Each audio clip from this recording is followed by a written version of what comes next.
खबर है कि लालू प्रसाद यादव की बेटी रोहिणी आचार्य बिहार की सारण लोकसभा सीट से चुनाव लड़ सकती हैं। इसके संकेत आरजेडी के एमएलसी और लालू यादव के परिवार के करीबी कहे जाने वाले सुनील कुमार सिंह ने दिए।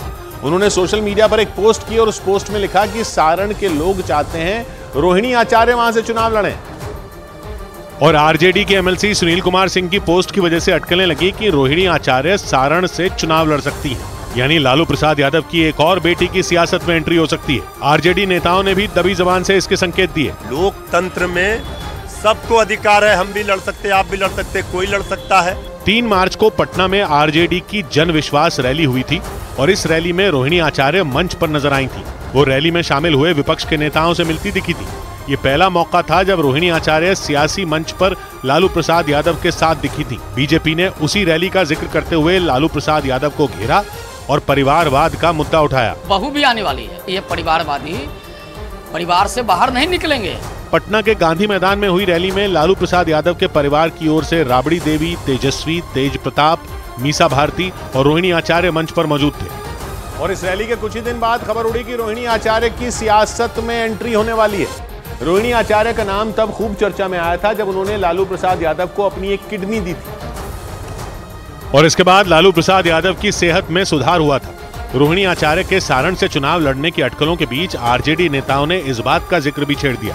किडनी डोनेट करके अपने पिताजी की आयु को बढ़ाने का काम किया। इससे बड़ा सौभाग्य किसी भी पिता के लिए नहीं हो सकता।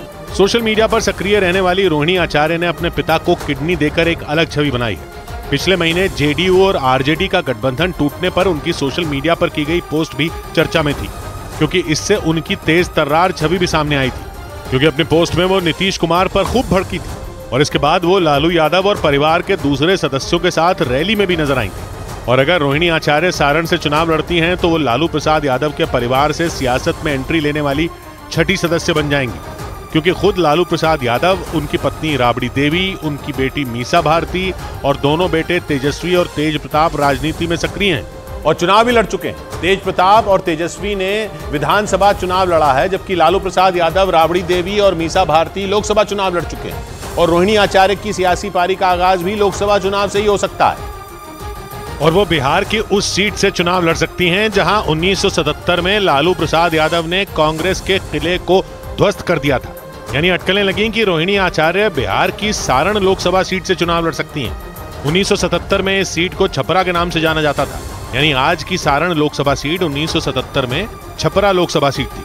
1957 से 2004 तक ये सीट छपरा ही रही। परिसीमन के बाद इसका नाम सारण हो गया और छपरा को इसका मुख्यालय बना दिया गया। आसान भाषा में कहें तो छपरा लोकसभा सीट का नाम सारण लोकसभा सीट पड़ गया। सारण गंगा, गंडक और घाघरा नदी से घिरा हुआ इलाका है।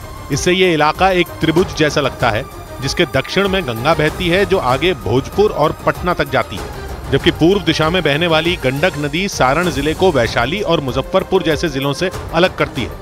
या यूं कहें कि गंडक नदी सारण और वैशाली और मुजफ्फरपुर के बीच बॉर्डर लाइन की तरह काम करती है और कुछ इसी तरह की सीमा घाघरा नदी भी बनाती है। ये पश्चिमी हिस्से में सारण जिले को बिहार के सीवान और उत्तर प्रदेश के बलिया जिले से अलग करती है।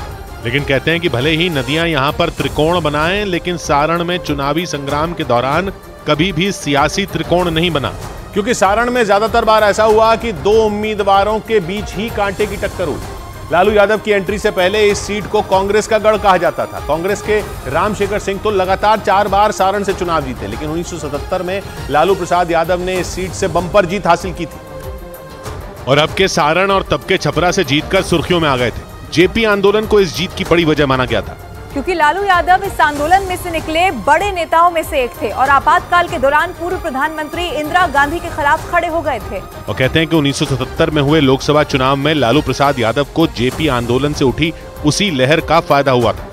यही नहीं, 1977 के बाद वो 1989, 2004 और 2009 में बिहार की सारण सीट से चुनाव जीते थे। वैसे 2009 में लालू प्रसाद यादव सारण और पाटलिपुत्र 2 जगहों से चुनाव लड़े थे और पाटलिपुत्र में वो चुनाव हार गए थे, लेकिन सारण में उनकी जीत हुई थी। लेकिन इसके बाद सारण लोकसभा सीट से वो चुनाव नहीं लड़ पाए, क्योंकि चारा घोटाला मामले में उन्हें दोषी करार दिया गया था और लालू प्रसाद यादव के चुनाव लड़ने पर 11 साल की रोक लगा दी गई थी। लेकिन लालू प्रसाद यादव ने इसका भी तोड़ निकाल लिया था, क्योंकि 2014 में सारण से राबड़ी देवी चुनाव लड़ी थी। वो अलग बात है कि राबड़ी देवी को राजीव प्रताप रूडी ने सारण से हरा दिया था और इसके बाद 2019 में राबड़ी देवी सारण से चुनाव नहीं लड़ी थी और आरजेडी ने चंद्रिका यादव को मैदान में उतारा था, चंद्रिका राय को, लेकिन वो भी हार गए थे। यही नहीं, बाद में चंद्रिका राय ने आरजेडी छोड़ दी थी और जेडीयू में शामिल हो गए थे। यानी सारण में लालू प्रसाद यादव के बाद न तो राबड़ी देवी ही जीत पाई और न ही लालू प्रसाद यादव के समधी और तेज प्रताप यादव के ससुर रहे चंद्रिका राय। उल्टा बाद में चंद्रिका राय आरजेडी छोड़कर जेडीयू में शामिल हो गए थे और दोनों बार आरजेडी के प्रत्याशियों को बीजेपी के राजीव प्रताप रूडी ने ही हराया। 2014 और 2019 के अलावा वो 1996 और 1999 में भी सारण से चुनाव जीत चुके हैं। और बिहार में एनडीए में सीट शेयरिंग के बाद यह फैसला हुआ कि 2024 के लोकसभा चुनाव में भी सारण सीट बीजेपी के पास ही रहेगी। यानी एक बार फिर सारण में आरजेडी और बीजेपी का सामना होगा। और अगर लालू प्रसाद यादव की बेटी रोहिणी आचार्य यहां से चुनाव लड़ी तो मुकाबला दिलचस्प हो सकता है, क्योंकि फिर लालू प्रसाद यादव के परिवार का ये तीसरा सदस्य होगा जो सारण में अपनी किस्मत आजमा सकता है। और इसीलिए 2024 के चुनाव में बिहार की सारण लोकसभा सीट के प्रत्याशियों पर नजर है, क्योंकि बीजेपी और आरजेडी दोनों की ओर से सारण के उम्मीदवार का ऐलान होना बाकी है। सारण लोकसभा क्षेत्र में 6 विधानसभा सीटें आती हैं और आंकड़े बताते हैं कि इन विधानसभा सीटों में राजपूतों और यादव समुदाय की अच्छी खासी आबादी है। या यूं कहें कि सारण में जीत हार का फैसला राजपूत समुदाय और यादव समुदाय के हाथों में ही है। एक और जरूरी बात यह कि लोकसभा चुनाव पर बिहार विधानसभा चुनाव के नतीजों का भी असर पड़ सकता है, क्योंकि सारण लोकसभा क्षेत्र में आने वाली 6 विधानसभा सीटों में 2 पर बीजेपी का कब्जा है। ये दोनों विधानसभा सीटें हैं अमनौर और छपरा सदर। इसके अलावा मढ़ौरा, गरखा, परसा और सोनपुर पर आरजेडी का कब्जा है। यानी बिहार की सारण सीट पर कई तरह के सियासी गणित काम कर सकते हैं। सारण में 5वें चरण में 20 मई को वोटिंग होगी और इससे पहले आरजेडी में लालू प्रसाद यादव की बेटी रोहिणी आचार्य को वहां से उम्मीदवार बनाने की मांग उठ गई, जबकि उनकी बड़ी बेटी मीसा भारती राज्यसभा से सांसद हैं और दोनों बेटे तेजस्वी और तेज प्रताप विधायक हैं। इस बीच सारण लोकसभा सीट से लालू यादव के लगाव का एक और किस्सा चर्चा में आ गया। इस बार बात उनकी एक गाड़ी की होने लगी। ऐसा इसलिए क्योंकि सारण लोकसभा सीट और ये गाड़ी दोनों ही लालू यादव के दिल के बेहद करीब मानी जाती है, क्योंकि ये गाड़ी लालू यादव ने पहली बार यानी 1977 में सारण से सांसद बनने के बाद ही खरीदी थी, और वो भी सेकेंड हैंड। लालू यादव के करीबी बताते हैं कि उन्हें अपनी इस गाड़ी से आज भी उतना ही लगाव है। वो कई बार अपनी इसी गाड़ी में घूमते नजर आए, वो भी पूरे ठाठ से।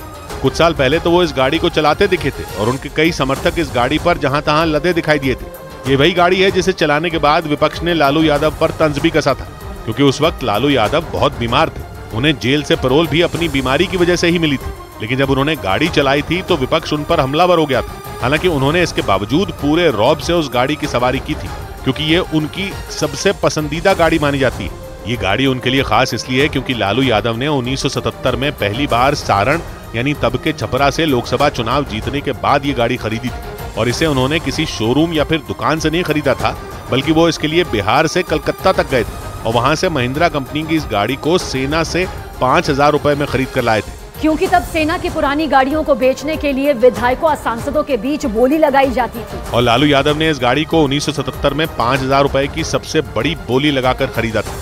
हालांकि तब 5000 रुपए की कीमत लाखों के बराबर थी। इसके बाद वो खुद ही पश्चिम बंगाल के कलकत्ता से इस गाड़ी को चलाकर बिहार के सारण आए थे और उसके बाद 15 साल तक उन्होंने इसी गाड़ी को इस्तेमाल किया। लालू यादव के करीबी बताते हैं कि वो खुद ही इस गाड़ी की देखभाल करते थे और इसे चलाने के लिए भी उन्होंने कभी ड्राइवर नहीं रखा, बल्कि वो जब भी इस गाड़ी पर बैठे खुद ही इसे चलाया और इसी गाड़ी में कई नामी नेताओं को घुमाया भी। इनमें बिहार के पूर्व मुख्यमंत्री कर्पूरी ठाकुर का नाम भी शामिल है। कर्पूरी ठाकुर वही नेता हैं जिन्हें कुछ दिन पहले भारत रत्न देने का ऐलान किया गया।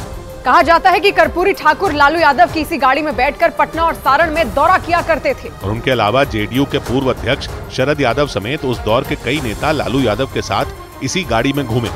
सारण में पहली जीत के बाद खरीदी गई ये गाड़ी लालू यादव के दिल के इतने करीब है कि वो किसी को अपनी गाड़ी देते ही नहीं थे और एक बार तो उन्होंने इसके लिए कर्पूरी ठाकुर तक को बना कर दिया था, जबकि वो खुद को कर्पूरी ठाकुर का शिष्य बताते थे। लेकिन इसके बावजूद जब उन्होंने लालू यादव से उनकी गाड़ी की चाबी मांगी तो उन्होंने तबाक से मना कर दिया और जब ये बात बाकी लोगों को पता चली तो उन्हें भरोसा ही नहीं हुआ कि कोई कर्पूरी ठाकुर जैसे इतने बड़े नेता को मुंह पर मना कैसे कर सकता है। लेकिन उन्हें मना करने वाला नेता भी कोई छोटा मोटा नेता तो था नहीं, वो भी लालू यादव थे और कर्पूरी ठाकुर ने मानो उनसे उनके कलेजे का टुकड़ा मांग लिया था। तो लालू यादव ने भी बगैर सोचे ही झट से उनकी उम्मीदें चकनाचूर कर दी। कर्पूरी ठाकुर के सचिव रहे सुरेंद्र किशोर के मुताबिक बिहार विधानसभा में जारी एक सत्र के दौरान कर्पूरी ठाकुर ने लालू यादव तक को एक पर्ची भिजवाई, जिसमें यह लिखा था कि उन्हें खाना खाने के लिए घर जाना है तो लालू यादव अपनी गाड़ी की चाबी उन्हें दे दें, लेकिन कहा जाता है कि लालू यादव ने उसी पर्ची पर यह जवाब लिखकर लौटा दिया था कि उनकी गाड़ी में तेल नहीं है। साथ ही तंज करते हुए ये भी लिख दिया कि कर्पूरी जी तो 2 बार के मुख्यमंत्री हैं, अपनी गाड़ी क्यों नहीं ले लेते। और लालू यादव के इस जवाब ने साबित कर दिया कि वो अपनी गाड़ी के ऊपर किसी को नहीं चुनने वाले, यहाँ तक कि 2 बार के मुख्यमंत्री को भी नहीं। हालांकि उस सेकंड हैंड गाड़ी ने कई बार लालू यादव से धक्के लगवाए, कईयों बार वो बीच रास्ते में बंद भी हो गई, लेकिन लालू यादव ने उसे नहीं छोड़ा। अब भी उनकी वो गाड़ी पटना में उनके घर में मौजूद है। हालांकि अब उसे मॉडिफाई कर दिया गया और उसमें सिर्फ ड्राइवर की सीट बची है। कुछ दिन पहले लालू प्रसाद यादव के बेटे तेजस्वी यादव का वीडियो भी इसी गाड़ी के साथ वायरल हुआ था। वो इस गाड़ी को धक्का देते हुए अपनी ताकत दिखाते नजर आए थे। इस बीच